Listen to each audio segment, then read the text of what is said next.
Tu es sur Storylifique, le podcast 100% outdoor qui a pour but de t'inspirer et qui plante aussi des arbres avec tes oreilles.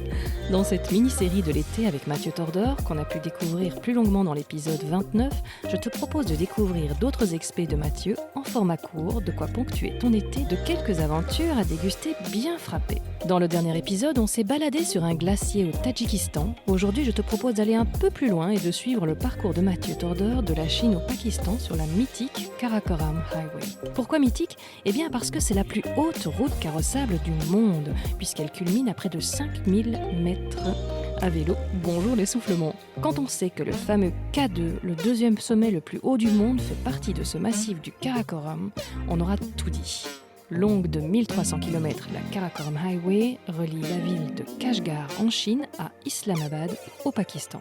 Vu l'aura de cette destination, plusieurs agences de voyage aventure permettent à présent à tout un chacun, qui a quand même une petite forme physique à la base, d'aller taquiner cet asphalte à la force des mollets. Avis aux amateurs. Mais ici, c'est en mode aventure et débrouille en solitaire que Mathieu a fait cette route en 5 semaines. Et pourquoi à vélo ? Eh bien, visiblement pour les mêmes raisons que les cyclistes des Amériques que j'ai interviewés dans les épisodes 22 et 23, c'est-à-dire respectivement Sophie Planck et Julien Defourny.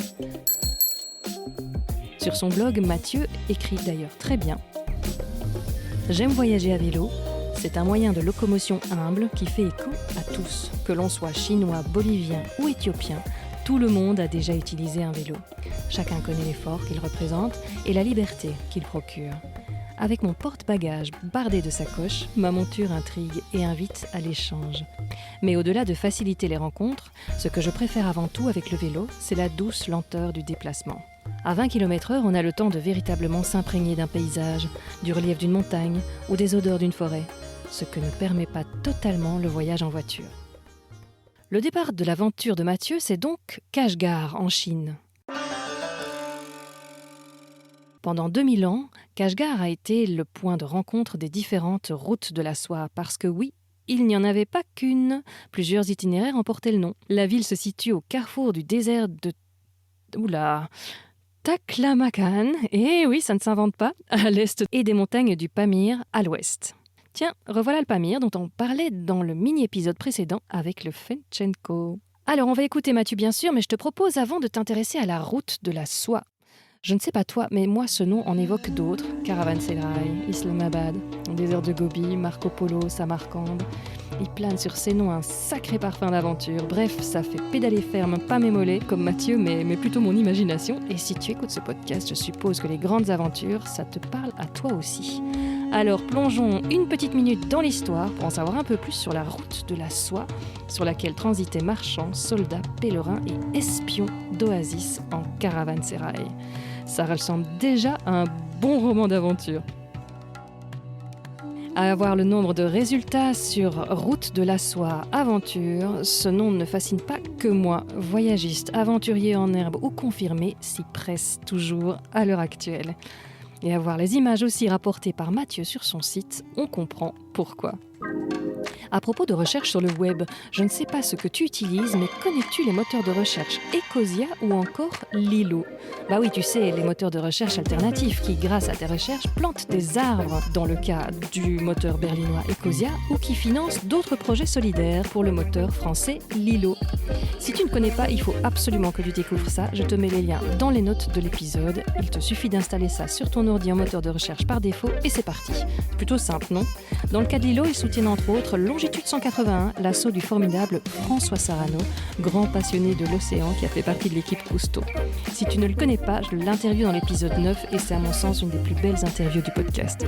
Si tu as envie de remplir une heure de tes vacances de bleu océan, de t'émerveiller en nageant avec les baleines à bosse, les cachalots ou encore le grand requin blanc, ajoute cet épisode à ta liste de lecture. Et n'oublie pas, Ecosia ou Lilo, faire du bien à la planète n'a jamais été aussi simple. En plus, on n'y collecte pas tes données. Les deux moteurs existent aussi en version application pour smartphone. Alors tout d'abord, il ne faudrait pas dire la route de la soie, mais les routes de la soie, il n'y en a pas qu'une. Bon, elle relie toute la Chine aux portes de l'Europe, en Turquie, mais il y a plusieurs parcours. Ensuite, il n'aurait peut-être pas fallu l'appeler la route de la soie, car même si celle-ci transite bien par ces routes, d'autres produits très demandés s'échangent sur cette route qui est incontestablement avant tout commerciale.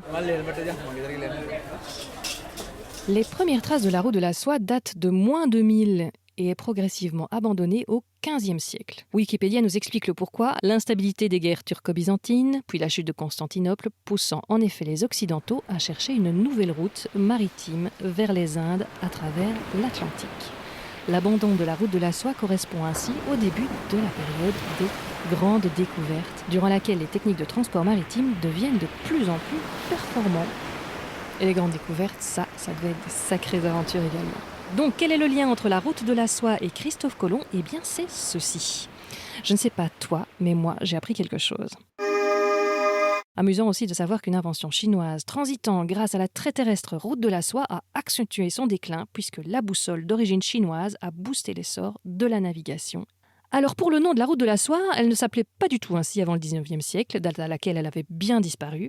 C'est un historien qui l'a baptisée ainsi. Pourquoi route de la soie ? Eh bien parce que les Chinois étaient les seuls détenteurs du secret de la fabrication de la soie pendant plusieurs siècles, et cette marchandise était donc très prisée en Grèce et à Rome. Mais sur cette route transitaient donc également des tas de marchandises comme le musc, le santal, les pierres précieuses, porcelaine, étoffes de laine, de lin, les landes, ivoire, lac, épices verts, corail, métaux précieux et armes. Comme dans tout commerce qui se respecte ou pas. Bref, la route de la soie aurait tout aussi bien pu s'appeler la route du musc. Et si tu ne sais pas exactement d'où vient le musc, Wikipédia te répondra que le musc est une matière première odorante, animale, sécrétée par la glande prépuciale abdominale des chevrotins porte-musc mâles d'Asie, origine Sibérie, Chine, Himalaya. Si tu te demandes à présent, mais qu'est-ce qu'une glande prépuciale ? Eh bien, ce sont les glandes productrices de phéromones et situées à proximité des organes génitaux de certains mammifères. Pour le fameux chevrotin porte-musc, le musc est sécrété lors du rut. Et si tu ne sais pas ce qu'est le rut, j'abandonne. Tu vas voir Wikipédia tout seul. Mais bref, quand on sait que le musc est utilisé en parfumerie depuis des siècles, ça donne à réfléchir. En tout cas, ça a eu un succès fou et c'est pas fini. Oh yeah! Car oui, c'est toujours utilisé. Il y en a qui vont aller lire la composition de leur parfum en rentrant chez eux ce soir. Et avoir de sacrées surprises en apprenant que ce qu'ils s'envoient sur la nuque depuis des années, eh bien, voilà. Pas de panique, ils sont de nos jours de synthèse, mais comme quoi nos ancêtres, quand ils avaient décidé de sentir le mal, ils n'y allaient pas par 4 chemins. Bref, à propos de chemin, appeler la route de la soie, c'est quand même plus élégant que la route du musc, donc on ne change rien. Et sur le tracé, on trouve des villes comme Boukhara et Samarcande, une des plus anciennes villes d'Asie centrale. Ça aussi, ce sont des noms qui font vraiment rêver. Elles ont vu passer des caravanes de 50 à 1000 chameaux, ainsi que le père et l'oncle de Marco Polo. Marco, lui, il a utilisé une des routes de la soie, mais pas celle qui passait par Samarcande, ville qui l'a pourtant fait rêver. Par contre, il était rare que les voyageurs fassent le trajet de A à Z. On faisait certaines étapes. Mais Marco et ses 2 oncles, ils ont tout fait. De vrais aventuriers, donc. D'après ce que Wiki nous raconte, à l'âge de 17 ans, Marco Polo part avec son père, Nicolo, et son oncle Matteo pour l'Asie, où il se met avec eux au service de Kubilai Khan, l'empereur mongol, rien que ça. Après avoir exercé diverses missions officielles durant une vingtaine d'années, il entreprend son voyage de retour. C'est donc après un périple de 24 ans qu'il est de retour en Italie. Ça, c'est pas une petite pause carrière d'1 an. Est-ce que c'est lui qui est revenu avec la recette des spaghettis en Italie, comme le veut la rumeur ? Rien n'est moins sûr. Mais il est peut-être revenu avec du musc pour sa maman, histoire de se faire pardonner d'être parti si longtemps, qui sait ? Les récits que Marco Polo a fait à son retour ont influencé entre autres Christophe Colomb. Voilà, du coup, je trouve que le gaillard a toute sa place dans un podcast qui parle d'aventure outdoor, parce qu'il avait peut-être une petite boussole pour faire tous ces trajets, mais il n'avait certainement pas de GPS, de points météo en ligne, de portions lyophilisées, ni de tentes quechua. Et les cartes géographiques à l'époque, il n'y a pas à dire, c'est ni Maps.me, ni Google Earth. Marco Polo dictera ses aventures à son compagnon de cellule. Il se retrouve en tôle pour 2 ans pour avoir participé à une guerre entre Venise et Gênes. Bien fait, c'est pas beau la guerre. Ce livre, c'est le livre des merveilles ou le devisement du monde. Et c'est un best-seller à l'époque. Comme quoi, on aimait déjà les récits d'aventure. Et même s'il se laisse un chouïa emporter par son imagination avec des chats à visage humain et des licornes, il fera rêver avec ses récits entre autres Vasco de Gama et Christophe Colomb. Sur ce, on va écouter un aventurier de notre temps qui est mieux équipé, qui part moins longtemps, heureusement, mais ça n'en diminue pas son mérite pour autant puisqu'il épice volontiers ses routes de solitude et d'autonomie. Et chance pour nous, il ramène toujours de ses expés quelque chose qui n'existait pas non plus à l'époque, des photos et des vidéos pour notre plus grand plaisir, même si on n'y voit pas de licorne. On écoute Mathieu Torder qui nous parle de son parcours à vélo sur ce tronçon de la route de la soie, la Karakoram Highway. Alors, j'aimerais bien parler aussi un peu avec toi de la Karakoram Highway, Chine-Pakistan à vélo. C'était aussi une de tes expés. Comme j'adore l'Asie, j'adorais que tu me parles de ces paysages, de cette expérience solitaire, celle-là. Quoique tu as croisé beaucoup de monde. Oui, alors moi je suis parti seul effectivement sur cette route assez mythique. T'avais quel âge je sais plus, c'était il y a 4 ans, je pense 4-5 ans, je devais avoir 25 ans, 26 ans.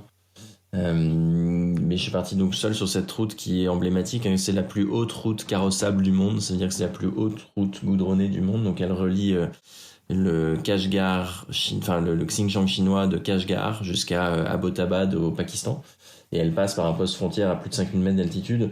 Moi je suis parti seul pour jamais l'être, j'aime bien partir seul avec un appareil photo, comme ça me permet de rencontrer des gens, et quand tu pars seul, tu dis oui un petit peu à tout, et ça facilite la rencontre en fait d'être seul.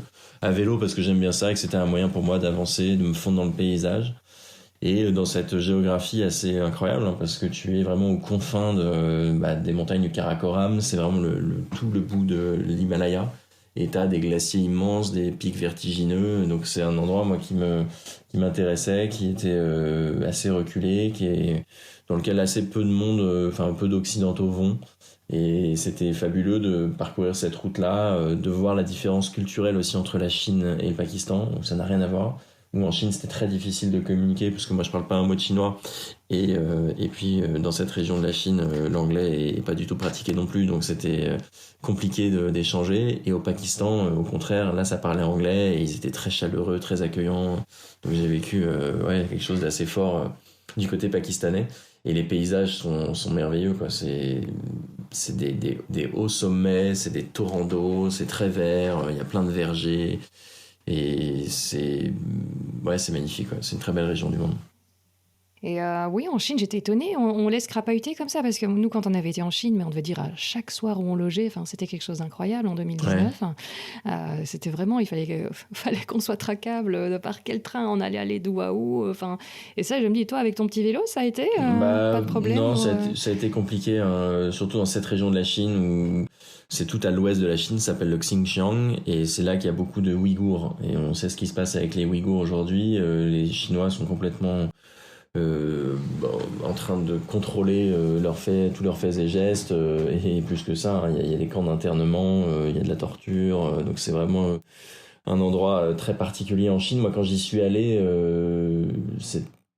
c'était encore praticable, mais c'est vrai qu'en vélo, j'étais un petit peu dans un flou juridique, parce que normalement, tu dois te balader avec un guide dans ce genre de région avec un chauffeur. Moi, j'étais à vélo et indépendant, donc ils savaient pas trop quoi faire de moi. Ils savaient pas trop quoi faire de moi, mais moi, j'y suis allé un petit peu au culot en me disant on verra, et puis si je me fais arrêter, ce sera la vie et j'assumerai les conséquences et on verra. Et finalement non, ils m'ont laissé passer. Mais c'est vrai que c'était compliqué, j'avais pas le droit de dormir où je voulais, et à chaque fois que je croisais un checkpoint, ça prenait des heures, quoi. Donc non, c'était pas simple.